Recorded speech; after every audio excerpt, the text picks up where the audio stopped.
देन्दु तुषार हार धवला या शुभ्रवस्त्रावृता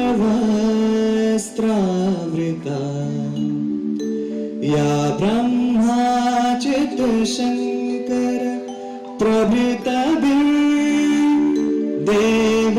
सदा पूजिता सा मां पातु Saraswati Bhagwati.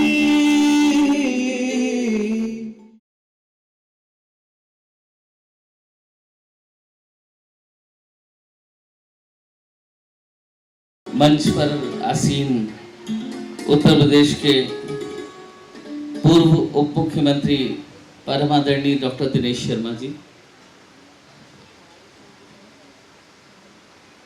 Golden future organisation जिसका बहुत सफल संचालन और जिसके तहत बहुत अच्छे कार्यक्रमों का आयोजन करते हैं, ऐसे हमारे प्रिय अनुज शोभित नारायण अग्रवाल जी, साथ ही doctor Anil Shukla ji, doctor Girish Gupta ji and Kumkum ma'am, और मंच के सामने हमारे जो विभिन्न विभूतियाँ बैठी हुई हैं, उन सभी का मैं विद्यालय के ज्ञान स्मृति सभागार में हार्दिक अभिनंदन, स्वागत और वंदन करता हूँ। ये हमारे लिए बहुत सौभाग्य का विषय है कि परम आदरणीय डॉक्टर दिनेश शर्मा जी विद्यालय के एक संरक्षक के रूप में सदैव हमारे साथ रहते हैं। उनका स्नेह, आशीष और आशीर्वाद सदैव विद्यालय परिवार को मिलता रहता है। आज के उनके यहाँ पर उपस्थिति के लिए मैं पुनः उनके प्रति अपना आभार और कृतज्ञता प्रकट करता हूँ। आज का जो आयोजन है वो विभिन्न विद्यालयों के बच्चों की विभिन्न प्रतियोगिताओं के थ्रू मेंटल हेल्थ को लेकर उनको जागरूक करना, मानसिक स्वास्थ्य की क्यों आवश्यकता है, और साथ ही एक रक्तदान शिविर जिसमें सभी लोग बढ़ चढ़ के रक्तदान कर रहे हैं और जो समाज है उसमें अपनी एक महत्वपूर्ण भूमिका का निर्वहन भी कर रहे हैं। और यहाँ पर बहुत सारे बच्चे बैठे हुए हैं जो देश की युवा पीढ़ी, जिसको हम लोग सभी लोग मानते हैं कि इनके हाथों में देश का भविष्य है।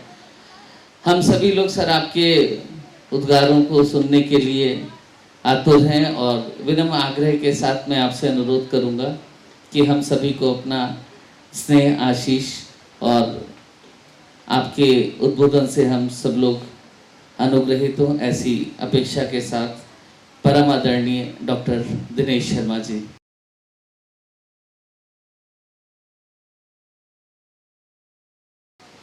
सेंट जोसेफ स्कूल के सम्मानित प्रबंधक आदरणीय अनिल अग्रवाल जी, आज के इस कार्यक्रम के निमित्त आए doctor Girish ji, doctor A K Shukla साहब, श्री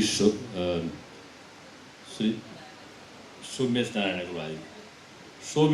अग्रवाल जी, श्रीमती अग्रवाल जी और उपस्थित सभी महानुभाव, मुझे बच्चों के बीच इस प्रकार के कार्यक्रम के आयोजन से एक सुखद अनुभूति हुई है, इसलिए कि बच्चों को बचपन में तमाम उन बातों के बारे में बताया जाए जिससे वो आगे प्रोग्रेस कर सकते हैं। मानसिक तनाव जो होता है, मैंने अभी आपका शीर्षक पढ़ा कि जो आपका वर्ल्ड मेंटल हेल्थ फेस्टिवल है, जो मानसिक एक तरीके का विश्व का मानसिक स्वास्थ्य मेला जिसको कह सकते हैं या त्यौहार कह सकते हैं, ये आपको काफ़ी आगे तक ले जाएगा। मुझे अपने बचपन को याद आता है। मैं आपकी तरीके से नीचे की कक्षाओं में पढ़ता था, फर्स्ट, सेकंड, थर्ड, और होता क्या था कि पढ़ाई का भार ज़्यादा हो जाता था। माँ चाहती थी कि लड़का डॉक्टर बन जाए, पिता चाहते थे कि चार्टर्ड अकाउंटेंट, या बेटा जो है मेरा बिजनेसमैन बन जाए। मैं कुछ और चाहता था। पढ़ते पढ़ते दिमाग में आता है फर्स्ट नहीं आए तो क्या होगा। रात को बेचैनी, नींद ना आना, पढ़ते पढ़ते लोगों का दबाव कि देर रात तक का पढ़ाई और सुबह 4 बजे उठ जाना। तो बदलता सुबह उठने के बाद वोमिटिंग होने लगती थी। और क्यों? क्योंकि पूरा जो दिनचर्या थी वो बदल गई। एग्ज़ाम आए और एग्ज़ाम आने के बाद क्या हुआ कि बच्चा जितना पढ़ता उससे 1.5 गुना 2 गुना पढ़ने लगता है। और 2 गुना पढ़ने के बाद भी माता पिता भी, बेटा ये भी पढ़ लो, ये रह गया, ये रह ना जाए, इसको और पढ़ लो। किसी दोस्त को फ़ोन किया, उसने कहा ये तो चैप्टर रह गया, ये जरूर आने वाला है, इसको भी पढ़ लो। अब जो नहीं अब मुझे पता है, मानो किसी और को नया चैप्टर बता दिया, उसका टेंशन मन में हो गया। और टेंशन मन में हो गया तो पता चला जो आता था वो भी भूल गए। मानसिक तनाव जो होता है ना, मानसिक स्वास्थ्य, आपका बैलेंस कैसे हो, मैंने इसका प्रयोग किया। और क्या होता था कि ऐसे दिन प्रतिदिन मैं ज़्यादा पढ़ता था। जब एग्ज़ाम आता था तो 8 बजे मेरा पढ़ाई लिखाई बंद, टेलीविज़न के सामने बैठ गया, कोई मनोरंजन लगा लिया, कोई अच्छा सा कपिल शर्मा शो ऐसा कोई कार्यक्रम लगा लिया हंसने वाला, और देखते देखते आराम से सो गए। और 8 से 9 बजे ही सो गए। और दिन में पता चला एग्ज़ाम कल है, तो एक दिन पहले थोड़ा बहुत खेल कूद भी लिया, एकदम फ्रेश हो गए।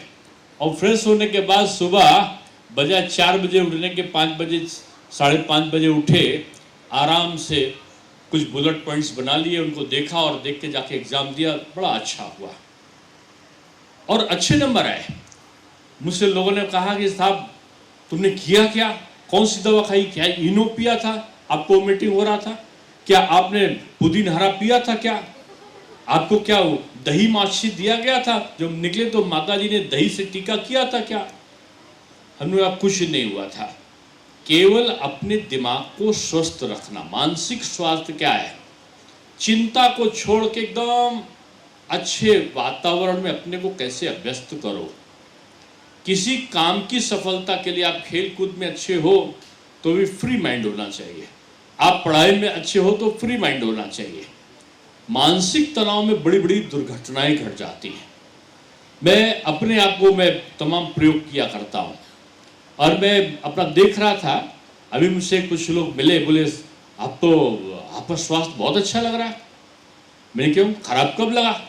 बोले आप डिप्टी सीएम बने थे तो आप दुबले हो गए थे और आपके चेहरे पे तनाव आता था। मैंने कहा बिल्कुल सही आपने पहचाना कि जब मैं उप मुख्यमंत्री था तो मुझे रात को नींद आती थी, कल वो वाली फाइल रह गई, उसमें वो करना है मुझे, आज वो उस जगह पे मुझे दौरा करना है, आज वहाँ पर मुझे जाना है, आज वहाँ पर मुझे चेकिंग करनी, और फ्यूचर की प्लानिंग के लिए मीटिंग ऐसे करना है।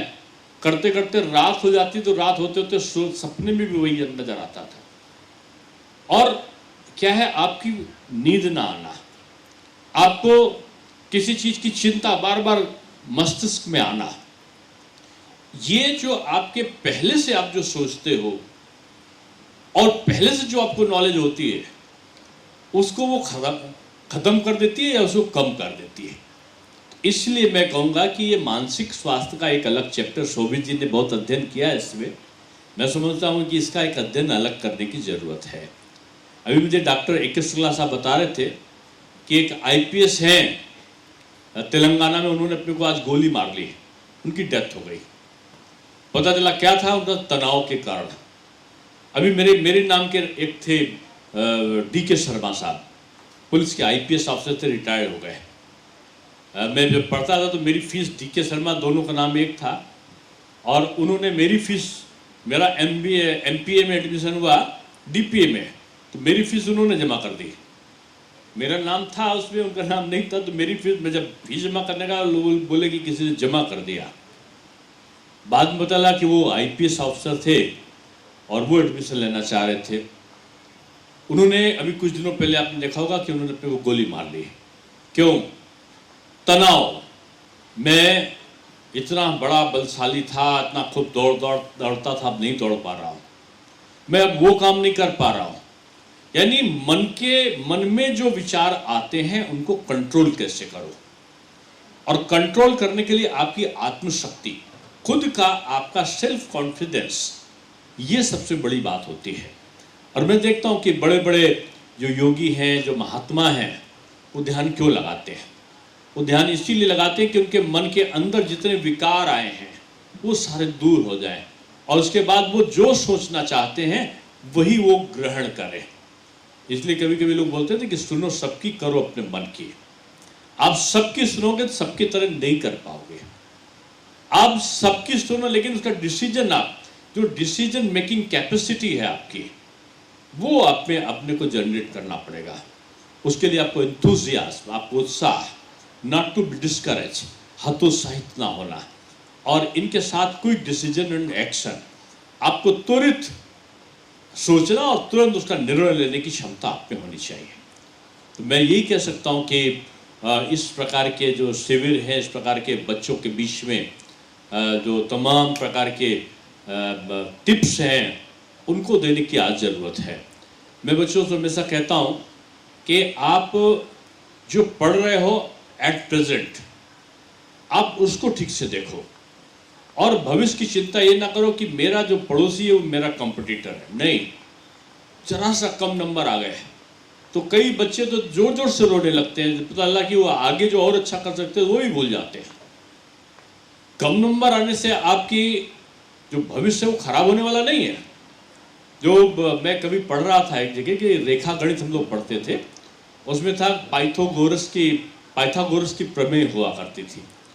तो पाइथागोरस इंटर में 2 बार फेल हुए और ग्रेजुएशन में 1 बार फेल हुए, और उसके बाद उन्होंने इतना पढ़ा कि उनके नाम से प्रमेय जाने लगे, वो गणितज्ञ हो गए, गणित मैथमेटिशियन के रूप में वो जाने लगे।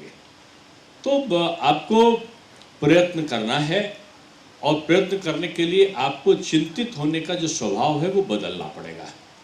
और मानसिक स्वास्थ्य के लिए तो मैं यही कहूँगा कि संतुलित आहार, समय पर सोना, समय पर उठना, पूरी नींद लेना, और इनके साथ साथ मैं समझता हूँ शोभित जी एक और कारण है। मुझसे किसी ने पूछा कि दुख का कारण क्या है। मैंने कहा दुख का सबसे बड़ा कारण है पड़ोसी का सुख। पड़ोसी सुखी है यही जान जान के हम लोग दुखी हैं। तो उनका इसका उपाय है, हमने कहा इसका उपाय है पड़ोसी का सुख मेरा सुख, पड़ोसी का दुख मेरा दुख। अब ये नहीं है कि पड़ोसी, अरे वो मेरा बेटा तो जो है जीन्स नहीं पहने, वो लोग तो फटी वाली जीन्स पहन के जा रहा है। अरे मेरे बेटे ने तो हैट नहीं लगाई, उसके बेटे ने हैट कैसे लगा ली। मेरा बेटा तो बाइक से जा रहा है और वो कार से कैसे जा रहा है। अरे मेरे तो 10 नंबर आए, उसके 11 नंबर कैसे आ गए। कॉम्पिटिटिव स्पिरिट होना अलग चीज है, लेकिन कॉम्पिटिटिव स्पिरिट में हतोत्साहित होना ये मानसिक तनाव को पैदा करता है। इसलिए मानसिक तनाव को दूर करने के लिए हमको प्रतिद्वंद्विता की जगह, आप बोलते हैं कि होता है कट थ्रोट कंपटीशन, इसको कहते हैं गला काट प्रतिस्पर्धा। हम कट थ्रोट कंपटीशन नहीं करेंगे। जैसे आप जब नखास के बाजार में जाओ तो कपड़ा बेचता हुआ जोर जोर से बोलेगा 20 रुपये मीटर, 20 रुपये मीटर, तब तक बगल वाला कहेगा 18 रुपये मीटर, 18 रुपये मीटर कपड़े को, तो तब तीसरा दुकानदार चिल्लाएगा 17 रुपये मीटर। उसे पूछो कि इतना सस्ता क्यों कर रहे हो, बोले कि मैं इसलिए कर रहा हूं कि मेरा पड़ोसी का जो है वो कपड़ा ना बिके, केवल मेरे ही कपड़ा बिके। ऐसा कंपटीशन हो गया कट थ्रोट कंपटीशन, कि मेरा जो फ्रेंड है वो भी नंबर ना पावे, अगर मुझे नंबर नहीं आता तो उसे भी नंबर ठीक से नहीं मिले। ये कंपटीशन नहीं, फेयर कंपटीशन, कि उसका भी अच्छा सेल हो कपड़ा और मेरा भी हो, उसको भी अच्छे नंबर मिले, उसको जो अच्छी चीज आती है मेरे दोस्त को वो मुझे बता दे और मुझे जो अच्छी आती है उसको बता दे। यानी माइंड का बैलेंस करना, और बैलेंस करने के बाद अपने लक्ष्यों को निर्धारित करना, जो डिटरमाइंड गोल्स एंड ऑब्जेक्टिव्स हैं, और उनके आधार पर हमको जो निर्णय लेने की जो क्षमता है उसको बढ़ाना। और एक शब्द है आत्मसंतुष्टि, कि हर चीज जो मेरे पास है वही सबसे अच्छा है, और जो मेरे पास नहीं उसके लिए मैं क्या करूं। एक तो तरीका है कि मैं उसे छीन लूं, और दूसरा तरीका है कि मैं उसके लिए अपने को योग्य बनाऊं कि वो मुझे मिल जाए। अब आप घर में जाओ तो लोग कहेंगे, माँ बोले कि बेटा खा लो, और पता लगा गुस्से में जो आपका दुश्मन है कहेगा बेटा भर लो। एक ही चीज है ना, खा लो या भर लो, दोनों में अंतर है। इसलिए इस अंतर को समझते हुए अपने आप को तैयार करिए। और आज मैं समझता हूँ कि एक एलोपैथिक डॉक्टर हैं डॉक्टर शुक्ला, एक होम्योपैथिक डॉक्टर हैं डॉक्टर गिरीश जी, और एक मानसिक डॉक्टर हैं शोभित जी, और एक शैक्षिक डॉक्टर हैं वह है अनिल अग्रवाल जी। इतने डॉक्टरों के बीच में इतने सारे मरीज हैं। अब आपको एक तो तरीका है कि दवा खा के, तो लोग बोलते हैं जैसे मोदी जी ने चलाई Vande Mataram train, bullet train, अगर ये करना है तो डॉक्टर ए.के. शुक्ला MBBS वाले यानी एलोपैथ खाओ। और एक दूसरी है कि सब स्टेशन रुकती रुकती जाएगी लेकिन गंतव्य तक पहुंचेगी ट्रेन जरूर, पैसेंजर ट्रेन, यानी वो होम्योपैथिक है, यानी वो डॉक्टर गिरीश गुप्ता जी वाली दवा है। और एक ये है कि कुछ करो ना करो सपना देखो और सपने में ही खूब खुश होते हुए अपने गंतव्य को पहुंचाओ, वो है मानसिक ट्रेन शोभित जी वाली। और एक ये है कि हम कुछ अकुशल हैं लेकिन मेहनत करते गए, करते गए, तैयारी करते गए, बढ़ते गए, सोचते गए, उस शैक्षिक ट्रेन के निर्माता हुए अनिल अग्रवाल जी। तो मैं समझता हूँ इन सारी चीज़ों में अलग अलग विधाओं को सोचते हुए मुझे आगे बढ़ना है। इस विद्यालय से मेरा लगाव है क्योंकि अनिल जी की ज़्यादातर शाखाओं के उद्घाटन के अवसर पर मैं रहा हूँ, और जिसका जो उद्घाटन करता है उसके साथ लगाव होता है।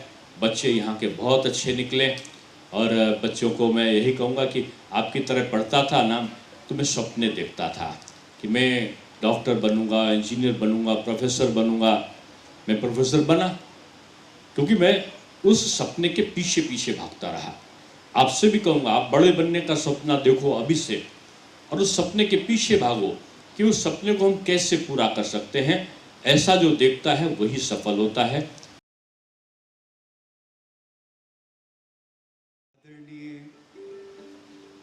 Deputy CM ex Dinesh Sharma ji हमारे बीच में हैं। किसी भी कार्यक्रम को पंख तो मिलते हैं जब समाज सहयोग करता है, लेकिन मैं समझता हूँ सर कि उपस्थिति, ऐसी गरिमामयी उपस्थिति जब आपकी होती है हमारे ऐसे गरिमामान महानुभावों की होती है, तो उद्देश्य में चार चांद लग जाते हैं और हौसले बुलंद हो जाते हैं। आपका बहुत बहुत हम तहे दिल से शुक्रिया करेंगे कि आपने अपना इतना कीमती समय निकाला हमारे समाज के हर वर्ग को, क्योंकि मानसिक स्वास्थ्य केवल बच्चों तक सीमित नहीं है, युवाओं के लिए भी है और बड़ों के लिए भी है। और आपने एक समाज में ये जो मुहिम में अपनी भागीदारी दी है, आपके इस सहयोग से मैं समझता हूँ कि हम लोग बहुत अच्छा काम कर पाएंगे। और निरंतर हर साल, आज 3rd एनुअल फेस्टिवल है, मैं समझता हूँ धीरे धीरे सिल्वर जुबली भी इस एनुअल फेस्टिवल की मनाएंगे। मैं चाहता हूँ कि वो दिन ही ना आए जब हमको silver jubilee festival mental health का मनाना हो, बल्कि हम कहें कि सर आप आए थे और आपने इतना सहयोग दिया कि अब मेंटल हेल्थ का हमको फेस्टिवल मनाने की ज़रूरत ही नहीं है। सर ने बात करी, सर के लिए मैं कुछ कहना चाहूँगा कि ज़िंदगी बहुत हसीन है, कभी हंसाती है तो कभी रुलाती है, लेकिन जो ज़िंदगी की भीड़ में खुश रहता है, ज़िंदगी उसी के आगे सर झुकाती है।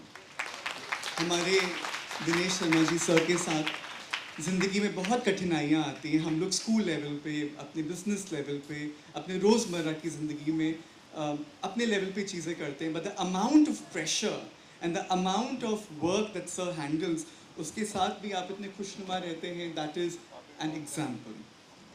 आपने बात करी कट थ्रोट कॉम्पिटिशन की, आपने कहा कि नेबर का सुख दुख हमारा सुख दुख हो। आपने एग्जाम्पल दिया हमारे स्टूडेंट्स के लिए कि दही और काली मिर्च डाल के वो जो एक मान्यता है, हमको उसके भी आगे जाना है। और आपने कहा कि हर चीज़ जो हमारे पास है वह अच्छा है। जो अंतर आपने हमको सिखाया कि खा लो और भर लो, दोनों में बहुत अंतर है। कुछ समय में सर, भले आप कुछ समय के लिए आए, लेकिन एक बहुत बड़ा संदेश, मैसेज आप यहाँ पर हमको देके गए हैं। इसके लिए आपका तहे दिल से Saint Joseph's group of institution से, golden future, world mental health festival की तरफ से, हमारे कोर कमेटी की तरफ से और सभी डॉक्टर्स, सभी मेंटल हेल्थ फैमिली कम्युनिटी की तरफ से आपको बहुत बहुत प्रणाम और तहे दिल से बहुत बहुत धन्यवाद।